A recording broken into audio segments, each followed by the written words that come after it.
Hey y'all, I am back with a new Astro biography. Now, I know I haven't finished the one for Will Smith, and I have to just be honest, I actually finished the book, but that book started to get so boring and tedious with his displays of self-aggrandizement that I was like, let me segue over into another Astro biography just to switch things up a bit. But I will be getting back to the Astro biography for Will Smith's book. But for now, since it's Gemini season, especially, I just want to mix things up a little bit. Now, I like to do readings on people that are very unique. And this Astro biography is about a porn star named Houston. And she is infamous for having the largest gangbang in porn history. And when I was thinking about her, I was like, well, to do something like that, definitely she's going to have some strong Gemini energy. So when I pulled her chart and saw that she had a Gemini moon, I was like, makes perfect sense. Now she's an Aries, which makes a lot of sense too, because Aries is one of the signs that can be very open to doing porn, simply because Aries just doesn't have those inhibitions that other signs can have. So just having that combination of Aries and Gemini can make for a great porn star that is basically shameless in terms of what they do. Now, I'm not here to judge Houston. I'm just here to analyze her chart. And the good thing is we have her astrobiography. And in her astrobiography, she lists her time of birth. So when I saw that, I was like, yes. So I have her time of birth. Now, before I get into her astrobiography, I'm just going to read some information from Wikipedia, just so you could get familiarized with who she is. Some of y'all might have seen some of her films. Some of y'all might have seen the gangbang. I've seen clips of it, and it is quite graphic. I mean, it is a porno, but it's just really sleazy when you see all these like guys and they look like some of the biggest losers in the world. And if you want to Google images of Houston, I suggest to do it at your own risk. Make sure no kids are around you. Make sure you're not at work. It's definitely NSFW. So do it at your own risk. But I know a lot of us are working from home anyway. But yeah, check her out. And her coochie does look like it has taken a beating over the years. I'll just put it out there. I'll just say that. Now, according to Wikipedia, Kimberly Halsey, known professionally as Houston, is an American pornographic actress. She was inducted into the AVN Hall of Fame in 2004 and into the XRCO Hall of Fame in 2015. Houston once held the gangbang record by having sex 620 times over the course of 8 hours. Houston is known for her work in Metro's The World's Biggest Gangbang 3, The Houston 620, a movie in which she reportedly had sex with over 620 men without interruption on February 6, 1999. Now that's a lie, because she was interrupted a few times, like she took some breaks. So it wasn't really like without interruption. A 1999 Salon article about that day described her as a surgically enhanced cartoon bombshell. She does look rather cartoonish, who looks like the love child of Jessica Rabbit and Bart Simpson. In 2012, Houston returned to the adult film industry after a 10-year hiatus and performed in her first comeback scene with Kieran Lee for Brazzers in a scene titled Sex Games. So she's appeared in some music videos. She appeared on VH1's Porn to Rock documentary, and she's had some cameo TV appearances. And there's this also interesting fact about her, which is pretty gross if you ask me, but it says down here, in 1999, Houston was on the Howard Stern show to promote the fact that she was having her labia surgically trimmed to enhance her look during close-up video work. In a subsequent online auction, Houston reportedly sold her labia for an estimated $50,000, according to an online auction erotic bid. Houston was also in the 2012 documentary After Porn Ends, which is about life after being a porn actor. In May 2012, she released her autobiography, Pretty Enough, the story of the gangbang queen, co-written with Charles Lupula. And that brings us to this astrobiography. So I read this first on Wikipedia, and then when I saw that she wrote an autobiography, I was like, oh my God, let me do an astrobiography on this. Now, of course, what's written in this book could be rather risque. So I don't know if it's going to be fit for YouTube. I'm putting this on Patreon first for my patrons. I'll also leave a link for my YouTube members, my Diggable Planets, and then I'll decide whether I think it will be okay to upload to YouTube. All right, so let's get into this story with Houston. So today I'm going to read chapter 1, and then we'll just do the following chapters each session. Then I do the astrobiography, like I was doing with Will Smith's book. Now her book is rather short, so I'll be able to get through it pretty quickly, much quicker than Will Smith's. And I have it on Kindle, so I'll be able to share my screen and you can see it right here. Chapter 1, The Long, Hard Road. In 8th grade on Halloween night, I lost my virginity to Sean Penn. Well, okay, no, I didn't. It was more like I lost my virginity to a long-haired rocker boy who looked about as close as an 8th grader could get to being Sean Penn's Fast Times at Ridgemont High character, Jeff Spicoli. If you haven't seen that movie is pretty good. The movie was hot, and at the time, I thought the boy was too, so I went with it. It wasn't quite the real thing, but I dealt. And come to think of it, despite what he and I thought then, it wasn't quite sex. It was more like lying on a waterbed while he ground himself between my butt cheeks, and I tried to figure out the rhythm of the water in the bed. Ever had sex on a waterbed? It is not particularly easy. You slip and slide on the mattress, trying to avoid motion sickness. And at the same time, you try to actually maintain enough friction to fuck. It was not my finest moment. I doubt, however, he cared about that. In fact, I'm pretty sure that he had a great time. And years later, probably bragged to his friends about how he once came between the cheeks of a girl who would one day be a world famous porn star. Although I'm sure in his version of the story, he actually fucked me. Maybe even butt fucked. You know how guys like to make shit up. That, ladies and gentlemen, was my first real entry into the wonderful world of sex. And thinking about that night, thinking back to doing what can only be called a walk of shame from his place with the wind blowing in my eyes, thinking I had lost my virginity and that sex was, well, kind of gross. I realize now that I was certainly a long way from becoming the gangbang queen the world eventually know me as. I was born Monday, March 24th, 1969, 3:13 p.m.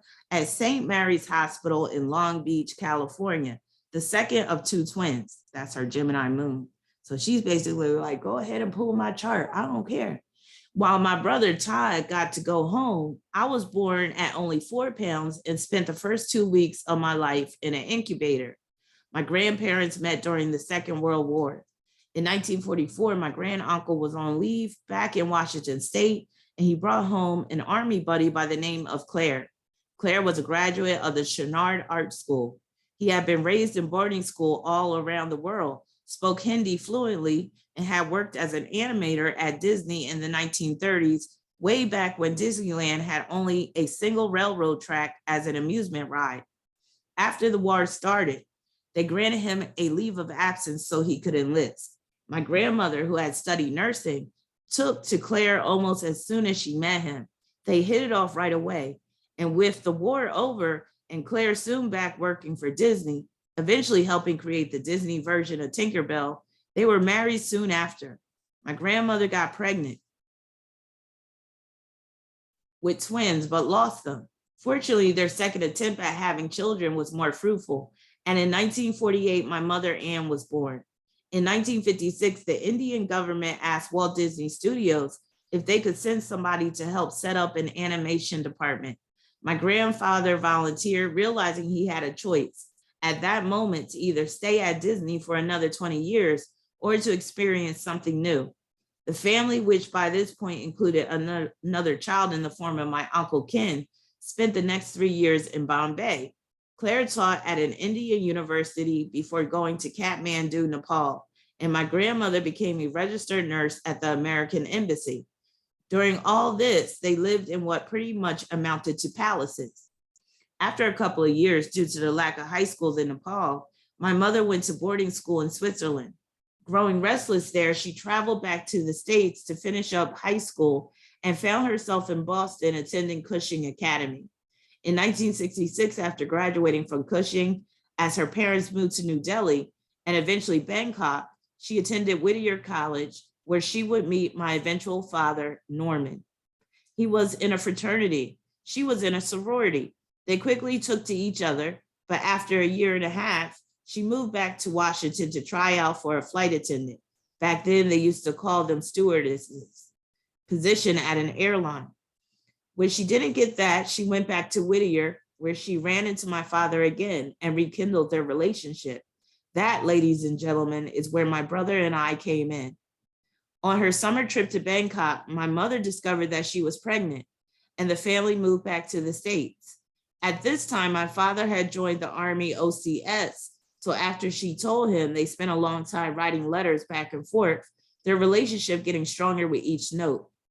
On December 21st, 1968, he flew back to California and they were married. A few months later, Todd and I were born. By the time I was born, my father had been stationed back east and my mother had gotten an apartment in Long Beach. She and my grandmother had to sneak the two of us in, as children were not allowed at that apartment. That lasted for about 3 months before she followed my father east to Virginia, where we lived at Fort Belvoir near Washington, D.C. From there, we went to Baltimore, Maryland for the next 6 months, where I am told the apartment was threadbare as could be. No curtains, minimal furniture. It was certainly a huge contrast to how she had grown up. When my brother and I were a year old, my parents drove cross country with us to go to my father's next assignment in San Pedro, California. About 6 months later, they divorced. In the end, they were really just two different people. To put it the way my mom likes to tell it, she liked the sun and my dad liked the moon.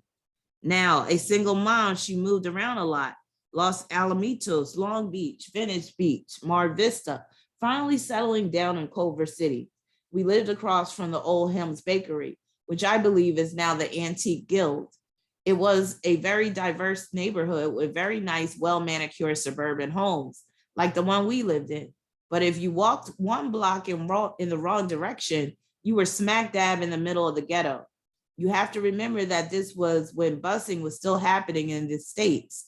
Sure, the Supreme Court had struck down the segregation laws in 1954, but that didn't mean it had necessarily ended. My brother and I were initially two of the very few white kids in our mostly Black school, which brought with it all the tensions one might expect. After a short while of seeing that this was not working out, they began to bus us to an entirely white elementary school in Tarzana, California. Tarzana is in the Woodland Hills, which is a fairly well-off area of Los Angeles County. So all of our friends from there were more or less rich kids. It was very unfamiliar to us to see that these kids had servants and nannies and the like. Still, we did have some friends in our neighborhood. We got along with most of the people around us, but there was still a lot of crime coming from only a few blocks away.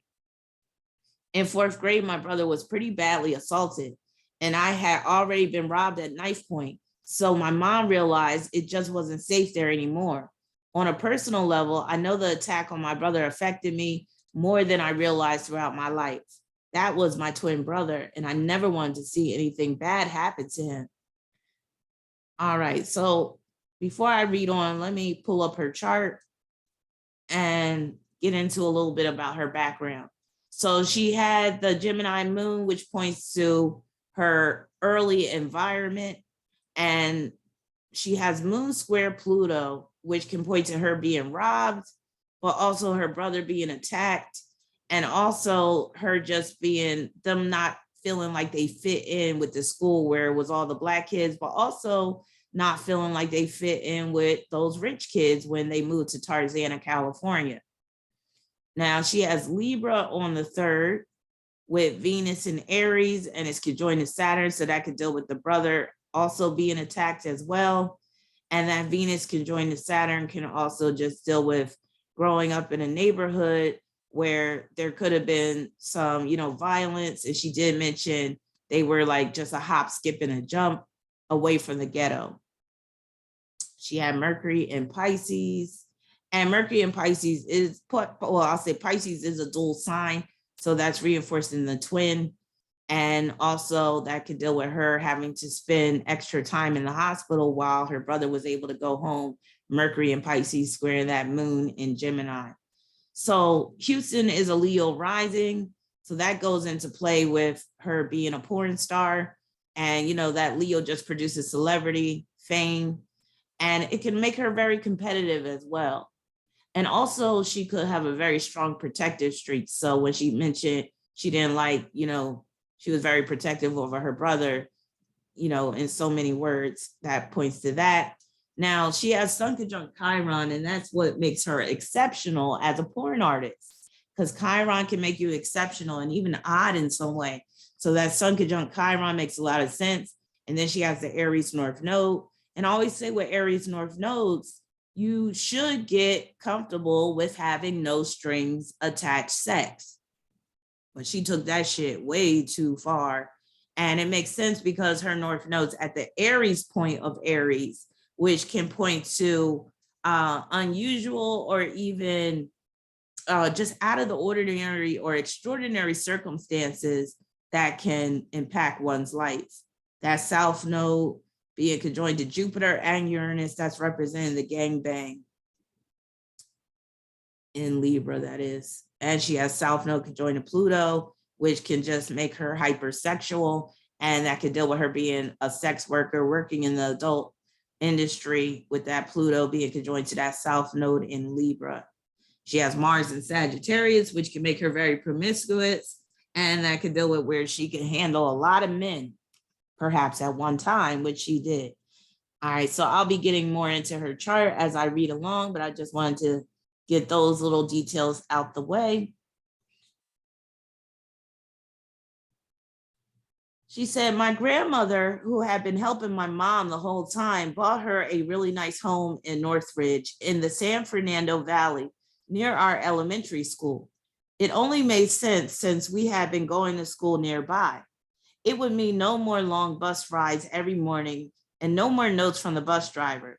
Did I forget to mention that I was a bit of a hyper kid? That's that Aries energy, but that Gemini too can make her a bit hyperactive, or where she has kind of like ADHD. She said, I still am, really. My mom says that if doctors had known about the ADD back when I was a kid, I probably would have been diagnosed with it. One day, back when we were being bused all the time, the bus driver sent a letter to my mom complaining that I had been hopping from seat to seat on the rides to and from school. My mom, though, totally understood it was just me being me. Besides that, was a long ride every morning.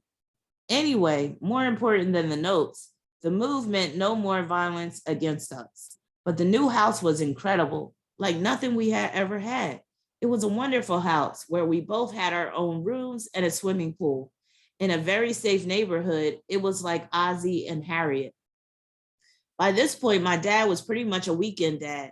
He'd pick us up in the porch and take us back to his house in Hermosa Beach. Oh, the fact that the father was traveling all the time, that's her Mars in Sagittarius in the 4th house. He was living with Bonnie, my first stepmother. She was very beautiful and was a principal at a school in Catalina Island. She had 2 sons named Brian and Brandon, who will figure into my life a bit more as time goes on. I wonder if she fucked them. But in the meantime, my mom was struggling to make ends meet with us while my dad was living it up, not even really giving her child support from what I understand. Before I go any further, I want to make it clear that my mom may not have had much money, but we didn't know it. One time when I was about 6, I noticed that most of my clothes didn't fit very well anymore. So I proposed to my mom that we give them to poor kids. She laughed, and I don't think I understood why until I was way, way older. She always made sure that my brother and I never wanted for anything, that we always went to summer camp every year, and that I was able to take ice skating, tap, and ballet lessons. She took us on camping trips and swimming outings at the beach and summer drives. We always believed there was a Santa, always believed there was a tooth fairy, Always believed there was an Easter bunny, at least up until that age when inevitably some asshole kid ruined those fantasies for us. In fact, I remember on Easter, she cut out tons and tons of big bunny feet and make a trail to the baskets. It would lead all through the house, over the floor, over the furniture, so that we'd have to really work to get to the baskets. We'd hop on each of the bunny footprints she had made, and it was always just so much fun. Little did we know that she'd spend months putting those baskets together. The point is that we went out of her way to make sure we had a fairly normal, if unstructured, childhood, of course. My bad, let me reread that. The point is that she went out of her way to make sure we had a fairly normal, if unstructured, childhood. Of course, I believe the burden of doing all this with very little help from my father as a working single mother eventually drove her to drink. Sure, my grandmother helped as much as she could. In fact, we probably would not have survived without her assistance. But in the end, it was my mom who was doing the majority of the work. So the mom drinking, that's her Gemini moon squaring Mercury and Pisces. But she still tried damn hard to give us a good life. And I will always be thankful to her for that. She was never abusive, never a bad mom. It just wasn't easy for her. And wine made it a little less painful. So again, that's that Gemini moon square and that Mercury and Pisces. Anyway, by the time middle school came along, I had become what is that? A chimendeffer clad valley girl, complete with, oh my God, as my phrase of choice, and this long feathered hair. Oh, and yeah, if you don't know what chimendeffers were, I sure don't. By the way, I have to pity the lack of awesome in your life. They were jeans with zippers all around them, and they came in different colors. So you could unzip part of the jeans and trade colors with your friends. Those things were the shit. Where was I? Oh yeah, Valley Girl. When I wasn't wearing Scheffenmender, let me try to pronounce it. Schemindefers, I was wearing Gloria Vanderbilt or Jordache or Cherokees. I remember Cherokee jeans, which were super high heel shoes. Oh, I thought they were the jeans. Didn't they have Cherokee jeans back in the day? Anyway, oh, I remember how I bugged my mother to buy me a pair because if I didn't have them, I would die. And I don't mean figuratively. I mean that I would literally have died. My heart would have stopped. My temperature would have equaled that of the room, and my brain would have shut down. I knew it. I felt it. It was life and death. There are just some things that are vital to the survival of a young girl. Of course, this is also when I began the start of my lucrative career in the field of lung cancer by smoking my first cigarette with a group of friends from school. So maybe my survival wasn't my first priority 100% of the time. Afterward, I raced my brother home so that I could be the first one to tell my mom about it. I figured it'd sound a lot better from my mouth than his. Even back then, I knew the importance of PR. That's her Libra energy, the public relations. And her saying she would just die, like she thought she would literally die if she didn't get those Cherokee hills. That's pointing to that Pluto conjoined to her Libra South Node. Not only that, but there were a few times when a group of friends and I experimented with a certain fine white substance snorted through the nose for maximum high, a substance with a distribution network to make Pablo Escobar himself seethe with envy, a drug so insidious that it is available on street corners nationwide. Yet so many parents are unaware of how close it is to invading their unsuspecting homes. You may have heard of this suburban scourge. It was called Tylenol. Wait a minute, you say, you can't get high on Tylenol. To which I say, you obviously underestimate the imagination of young girls. Just as I was positive in my heart that I would have just ended it if my mom didn't buy me Cherokees, I was also pretty sure that snorting Tylenol would get you high. So I got high. It's mind over matter. That's that Mercury and Pisces square Gemini moon. It's the same type of thinking that allows swamis to walk over hot coals and most men to get laid. If you believe it, it will be. So we'd believe it. And when we had to run around the track all day, we'd do it just totally gone. See, we were at tennis camp. And part of the drills they make us do included running laps around the track, that tennis camp, that's that Libra South Node conjoined to Pluto. So what better way to run them than under the magical influence of Tylenol with all its energy and euphoria inducing properties? As far as we were concerned, we were badasses, awesome stoner kids with our vent brushes in our back pockets, little rulers of the world. Well, they were good times for me. My mom didn't think so. I was out all the time. She never knew where I was or what I was doing. That's that Gemini moon squaring Mercury and Pisces again. And I was just not really good at the whole listening to my mom thing. So come 8th grade, she shipped me off to live with my dad in hopes that I would get my shit together. At the time, he was living in Turtle Rock, which was a very prestigious area of Irvine, with a fellow developer named Jane. She had recently become the newest addition to my growing collection of stepmothers. This was a whole new environment, and I dressed for the occasion, switching my style to what can only be described as a look that was as prep as I possibly could achieve. I'm talking all sorts of crazy colors and argyle sweaters and the works. It didn't matter really where I was. I knew how to look good. Now that I was having that great of a time, not that I was having that great of a time, sure, it was kind of cool to be driven to school in a Porsche every day. And I did get to learn how to shave my legs that year from a girl I remember admiring so much in a dinghy boat in Sacramento Bay, no less. But I just wasn't happy living with my dad. That could be her moon square Pluto, because Pluto's ruling her 4th house. Go back.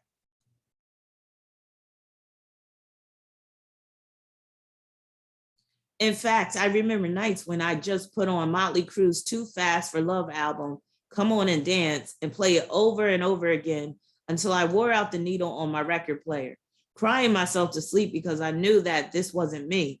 I wasn't a preppy. I wasn't like these people. I just wanted to go back to the valley. That's where my friends were. That's where my life was. Still, I got straight A's when I was there, probably because of the tutor my dad got me. Rain or shine, almost as if she were my babysitter, she'd be there when I got home, ready to make sure all my homework was done. It is time for Kim to focus. All of that just made me so miserable. Looking back, though, I actually had no idea how bright I really was. I think that as much as I hated it there, my dad gave me something that I didn't get with my mom, and that was a structured home life, some sort of order, you know? That was something I think I really needed, but up until that point, had never even known enough about to know that I needed it. It was something I had never really had before, a family. Keen observers of this book will also note that this would have been the year that I didn't really lose my virginity, even if we thought I did.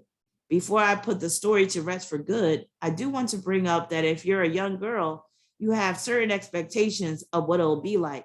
You usually think in terms of candlelight and romance, not a messy waterbed with a poster of REO Speedwagon staring at you before he starts breathing heavily, and you start thinking, is that it?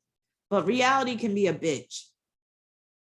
In truth, though, I don't really remember much about my real first time. I know I was very drunk, and it was a bit after that first boy decided to glue my ass together in his failed attempt at fucking. It was on a beach with a friend of my stepbrother's. I knew it was really sex because I bled, and I walked funny afterwards. It wasn't the greatest experience in the world, and I do kind of wish it hadn't been with a friend of Brandon and Brian's, but what can you do? I still can't help but think about how the next day, when I didn't want either of them to even look at me because I was ashamed that I had done one of their friends. Anyway, after a year living with my dad, when 9th grade officially began, I found myself back with my mom. We still weren't exactly getting along. I still wasn't listening, but at least I was close to my brother again. Believe it or not, we did have something of a bond.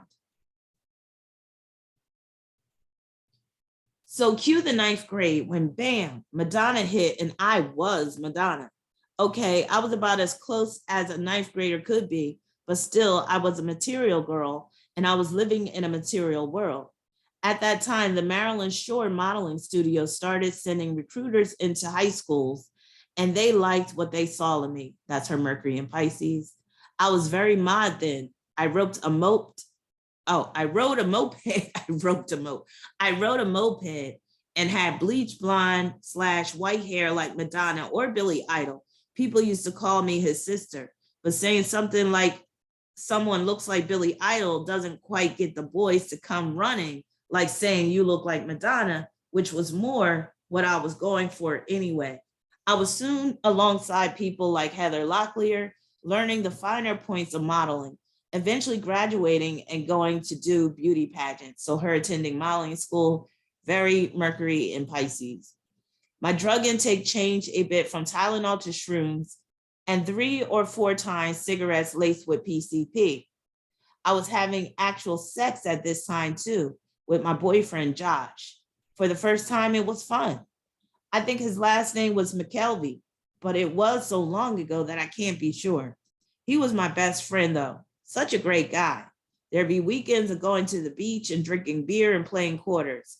It was just a fun time for me. By the next year, when DJing got very big, I was dating a member of the Shy Boys, and I was in what we call the Shy Girls. The Shy Boys was a very popular group who ran the schools, nightclubs, house parties, and anything else that happened to be cool. If you weren't dating a shy boy, you were no one, popularity-wise. We would hold big parties at my place when my mom was gone for a weekend, and all these people would come over. We'd have an open bar outside my back window. We were charging admission, and they were big events, big things that you knew you had to be at if you value your high school cool points. So her being all about popularity, cool points, that's that Leo rising. So after a while of this, my mother enrolled me in a drug rehab program. She swears this did not happen. To this day, she says it was probably some drug-induced hallucination of mine. But the fact is that I wasn't on enough drugs to do that sort of thing to my memory. I think it was really just that she was drinking so much at the time that she doesn't remember it. That's very much Moon and Gemini square Mercury. I know I certainly do. Anyway, she told me we were going to visit someone, took me into a car to a big building, and enrolled me in this draconian drug rehab center for troubled teens or something. The problem was I wasn't on drugs. Sure, I experimented every now and then, but it's not as if we were sitting around on the couch drugged out on heroin or anything. I was just a miserable teenager who needed a family. That's all.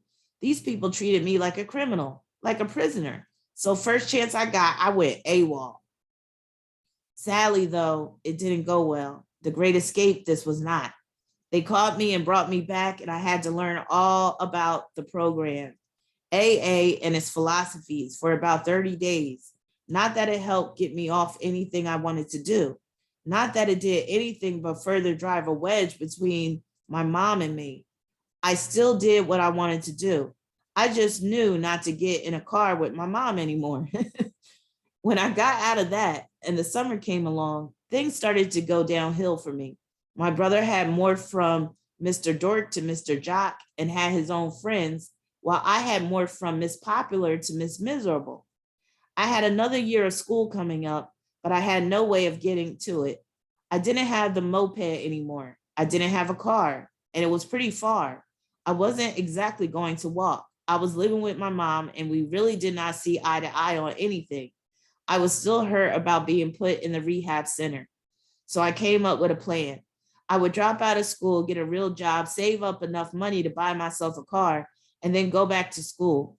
I knew getting an education was important and that it would get me the hell away from my mom, but there was no way for me to further it in my current situation. The first step in my plan was to get away from my mom.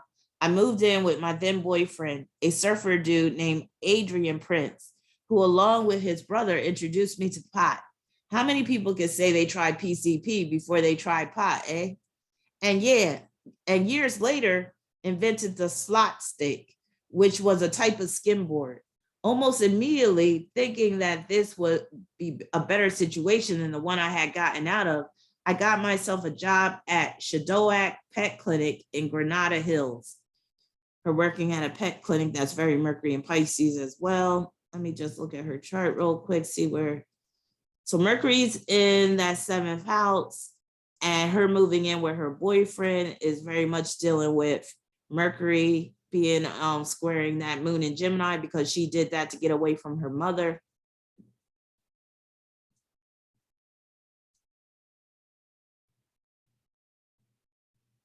All right, let me see. So she said, I was so unhappy and so miserable and had no idea why. I was doing what I needed to do to get to the next step of my life, but I still felt like a lost cause. I was not living. I was surviving. I felt hopeless.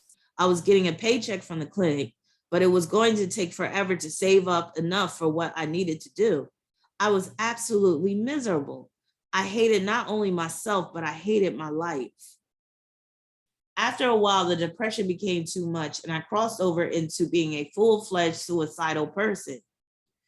So she does have that Sun conjunct Chiron in the 8th house, which can cause her to, think about death, especially in terms of taking her own self out because of the Aries energy. And then her having that South Node conjoined Pluto does a lot to deal with that as well. Moon square Pluto can make her suicidal as well.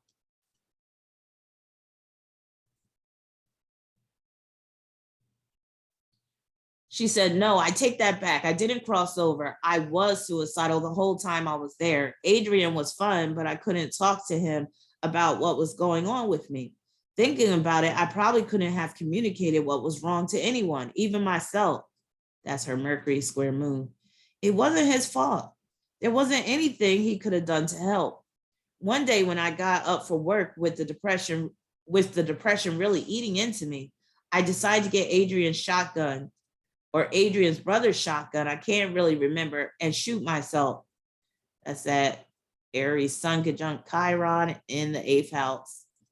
I'm not sure how many of you are aware of this, and I hope it's not many, but it's actually very hard to shoot yourself with a shotgun. I can imagine. It's difficult to aim something that long at just the right angle so that you will actually end up dead and not just brain damage. You have to line up the barrel with your chin, but I didn't know that then. Still, I fumbled around with it for a while, and once I found an angle that I thought would properly kill me, the fucking bullet or shell or pellet or whatever it's called got stuck in the barrel. Click, click, not bang. It wasn't going to happen. So I decided, what the fuck, I'll go to work. Now, her being all about just like shooting herself with the shotgun and being over and done with it, that's her Aries energy in the 8th house. But also that depression is coming in through her Venus conjoined to Saturn in Aries as well. That's like if she's not, basically having a great time and she doesn't have, people in her life that are going to really pump her up, she could really start feeling like she's dead inside. She could really start feeling down and depressed. It's like she always needs some type of action. She always needs some type of thrill. If there's nothing thrilling going on in her life, she will feel like she might as well be dead. And her being able to like just pull that trigger like that, that's that Aries all day, her being very impulsive and spontaneous. So, God had bigger plans for her. And that's why the gun didn't go off. That's why it got jammed or whatever. And, the big plans, was that gangbang, I guess.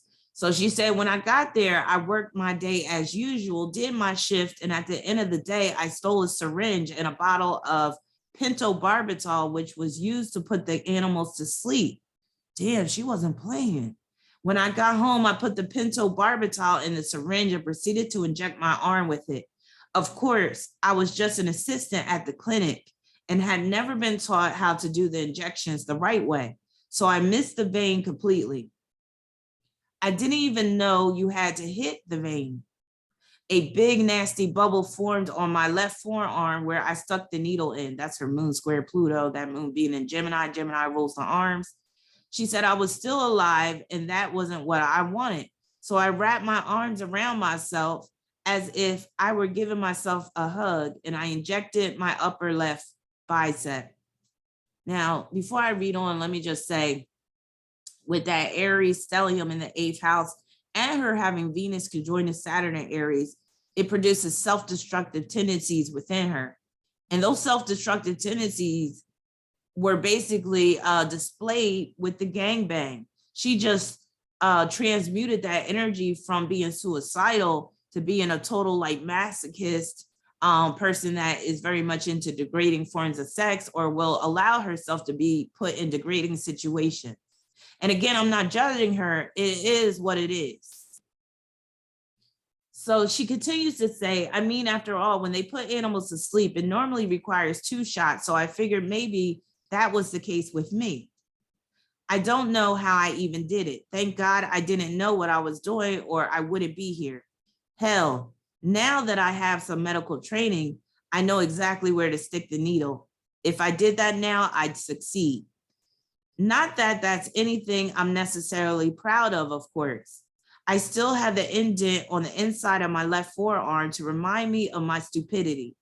I woke up 3 days later from the least fun coma ever. I opened my eyes and of all people, I saw my father's face. The first words out of my mouth were, oh shit. It is funny, by the way, that he be the first person I saw when I woke up, because despite all the angst between the two of us, despite all of our problems, my mother has sat by my bedside every day, talking to me, reading to me, worried sick, doing all she could do to make sure I came through. They finally convinced her to go home after all the time and miss work she put into watching over me. And then one day my dad pops in for the very first time, la-di-da, and I wake up. Typical. There's my dad in all his glory.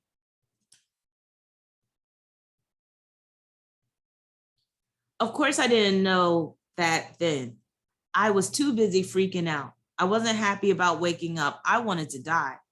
To say I was furious at still being alive would be an understatement, really. I was livid, and these fuckers had tied me to a world I was tired of being in. Again, that depression. She got Venus ruling her third house. Third house is your conscious mind. Her Venus is conjoined to Saturn, which makes her easily depressed. And it could be like long-term depression for no particular reason even. So she said, to say I was furious at still being alive would be an understatement, really. I was livid, and these fuckers had tied me to a world I was tired of being in. I had managed to pull the catheter out of my vagina, and I was trying to pull out my breathing tube when this buzzer went off. Nurses flooded into the room and sedated me. They pretty much knew this wasn't a cry for help. This wasn't me trying to get attention. This was me wanting to be dead. I had risked serious brain damage to prove this little point. Risking serious brain damage, that's that Venus conjunct Saturn rule, and with Venus ruling the third house, that's also that 8th house Aries stellium, especially with Sun conjoined to Chiron. Once I had calmed down enough for them to put me in a wheelchair, I was having frequent seizures as a result of the pentobarbital, which I can tell you did not exactly feel like Christmas. I had to go to physical therapy to learn to walk again. Besides that, because of my little stunt with pulling the tubes out, they put me in the psych unit to make sure I didn't try to kill myself again. Her being put in the psych unit is very moon square Pluto. Let me see where else that lines up. Yup, and that moon is ruling the 12th house. That's her being put into the psych unit all day. And then her having issues with walking, having to learn how to walk again. That's her Mars in sesqui square with Venus and Saturn. Again, Venus ruling that third house. Third house is learning. And that Venus conjoined Saturn can point to her inability to walk and her having to learn it again. So yeah, interesting. This book is much more interesting than Will Smith's book already. I'm like very intrigued and I want to read on. So let me read on. Okay, where did I stop? She said, over there, we had meetings every day in which I talked about my feelings, talked about why I did this. The doctor even yelled at my dad once. All she wanted was a car. Not that in the end, he gave a shit about this one messed up kid out of all the ones it was his job to handle. But it felt good to hear somebody else agree with me for once. It certainly did help. Her basically coming to consciousness when her dad walked into the room That's Venus conjoined to Saturn with Venus ruling that third house. How did it help? It showed my parents that I wasn't just being a whiny teenager, that I was actually genuinely unhappy in life and needed love. Every teenager suicide at one point or another, but wait a minute, she said every teenager suicide at one point or another, but when you actually take that shotgun in your hands, I think they omitted a word by mistake. But when you actually take that shotgun in your hands or inject yourself with poison, it's no longer just a cry for attention. It's a problem that has to be dealt with. For me, it meant that it was time to get back to living my life. Since life was never going to be perfect, I had to make the best of whatever the situation was. When I got out of the psych unit, I had to go back and finish school. Her dropping out of school was very much Venus conjoined Saturn with Venus ruling that third house. Also Moon in Gemini squaring Mercury. When I got out of the psych unit, I had to go back and finish school. Believe it or not, school has always been important to me. My father paid for me to attend Cal Preparatory School, which was near the Sherman Oaks Galleria in Encino, California, to ensure that I had the grades necessary to graduate high school. Again, that's her Venus conjoined Saturn with Venus ruling the third house, her father paying for the school. I wasn't suicidal anymore, but I certainly wasn't living on the straight and narrow. Also, her father paying for that tutor, that's very Venus conjoined Saturn with Venus ruling that third house. Oh, the parties. When I wasn't getting high with Drew Barrymore and Annette Funicello's son, Jack, I'd be on ecstasy with my photography teacher. Not that I really needed much of a teacher, as you paid for your grade there. If I recall correctly, my dad paid about $4,000 a semester. And the funny part is that at the end, I still didn't have the credits to graduate. So I ended up in the SWAS, school within a school program at John F. Kennedy High School in the San Fernando Valley. She went to a lot of different schools, and that's very much that Moon in Gemini square Mercury, which was really a godsend to me at the time. I got straight A's there and finally had enough credits to be done with high school for good. I graduated high school in cap and gown in front of my family. Look at that hair. Look at that tan. That was a big, huge deal to me because it allowed me to finally see them proud of me and to know that even with all the obstacles that had come my way, both internal and external, I had done it. With high school finished, I started working as a waitress at a place called Coco's. We got a Coco's in Arizona. I wonder if that's the same one. I will tell you to this day, I could still fan carry 10 to 15 plates. With the money I got working at Coco's, I bought myself a black Nissan Sentra that I painted a big pink stripe down the side of. After a bit, I traded that in for a brand new white Jeep Wrangler and had the license plate Rad Woman put on it. Life has certainly turned a corner. So there's her Jeep Wrangler looking all proud with her car. Life has certainly turned a corner and it was about to turn another one. I like how she inserts these pictures in between the chapters like this, in between the paragraphs. Life has certainly turned a corner and it was about to turn another one when I met a man named Bill Carney who worked on Popeye for Hanna-Barbera, and he agreed to loan me a sum of money. What I didn't know was that that loan would be the start of a whole new life for me. See, with that money, I got breast implants. There she is right there with the breast implants. That's her in her porn star glory days, I guess. Here she is right here. So I will be reading chapter 2 very soon. So stay tuned for that. Let me know what you think. Do you want me to continue on with this book? Are you intrigued? And, you know, there's going to be a few days between this chapter and the next. So if you want to really get a feel for how Houston gets down, just go on one of the many porn sites that, you know, the internet has to offer and check out her film, check out her pornographic film content, her filmography, check out the gangbang, and, you know, you can provide your commentary in the comment section of this video or in the next. So stay tuned for chapter 2 of Houston's book, Houston, Pretty Enough The Story of the Gang Bang Queen. So I'm looking forward to this. Looking forward to reading the rest. All right. Take care. I'll be back soon with some more videos. Peace.